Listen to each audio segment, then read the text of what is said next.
Yo, c'est Balou. Aujourd'hui, on reçoit une petite autre carte qu'on a fait lundi dernier, mais pas exactement le même principe. D'accord. Aujourd'hui, ça va être un amende de 9 minutes. Vous avez plusieurs choix à faire, 4. Ça va être un peu au hasard, comme l'année dernière.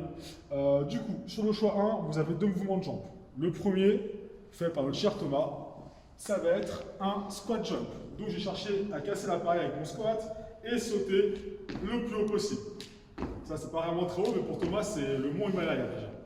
Le deuxième, ça va être des jumping lunges. Donc, je cherchais à faire une fente, donc ramener mon pied vers l'avant. Et quand je vais changer de pied, faire mon petit saut. D'accord. Donc, voilà pour le choix 1. Pour le choix 2, vous allez avoir des hand release push-up. Donc, je mets en position de pompe. Quand je suis au sol, je dois relâcher les mains et repousser sur mes bras. D'accord. Donc, ça, c'est un push-up. Le deuxième, ça va être push-up shoulder tap. Donc, en position de planche, je vais taper de chaque côté mes épaules et finir sur une pompe. D'accord. Donc, ça sera pour le deuxième choix. Troisième choix, ça va être des burpees. Donc, ça, vous pouvez connaître maintenant. Je suis debout, je vais manger au sol, je me relève, je saute, les bras derrière la tête. Le deuxième mouvement de ce choix-là, ce sera des burpees, mais avec une petite surprise à côté. On vous la donnera un peu plus tard. Si vous la faites chez vous, en dehors du Zoom, je vous expliquerai après, ce sera les burpees. Et le choix 4, ça va être des incline and jerk. Donc là, si vous avez un dumbbell chez vous, ou si vous n'avez pas de dumbbell, une bouteille d'eau ou quelconque objet, donc mon poids va être entre les jambes.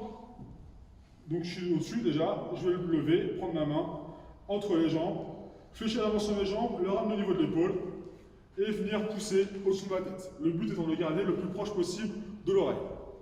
Donc voilà pour le incline and jerk. Le deuxième mouvement, ça va être le thruster, donc un squat comme on l'a fait tout à l'heure sur d'un côté et je vais finir le bras tendu. Donc voilà pour le choix 4 avec les deux mouvements. Maintenant, le principe du jeu. Vous avez vos jeux de cartes. Vous voyez, donc là j'ai le 1, 2, 3, 4. Parce qu'on s'en servira après. Donc je mélange, hop, et par exemple sur le choix 1, je tombe sur 3, donc là 1, 2, 3. Donc je vais être sur les squat jump. Pour le choix 2, je remélange, hop, 1. Du coup le 1, RS push-up.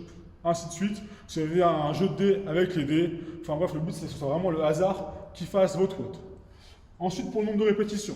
Donc là, hop, même chose, 1, 2, 3, 4. Je tombe sur 3. Ça vous fera 30. Donc vous avez 30 reps à faire du choix 1. D'accord. Donc je suis tombé sur les 30 squat jump. Je fais 30 squat jump.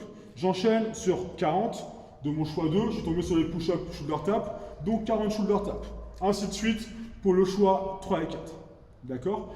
Voilà pour le WOD. Pour le warm-up, vous avez 10 minutes avec un échauffement. Vous choisissez, enfin, en fonction des mouvements que vous allez avoir, ce sera votre échauffement. D'accord, à faire à votre rythme, le but de faire monter un peu le cardio. D'accord. Du coup, si vous le faites chez vous, ça sera du pur hasard, essayez de jouer vraiment le jeu. Le soir, ça sera contre un coach, 18h30 en direct sur Zoom. C'est les coachs qui vont tirer les cartes. D'accord, donc ça sera vraiment du pur hasard. Vous ne savez pas, on ne saura pas. Ça sera en fonction du sondage pour les mouvements à faire qu'on va lancer sur Facebook et sur Insta. Et voilà. Bon courage à vous et peut-être à ce soir. Allez, ciao.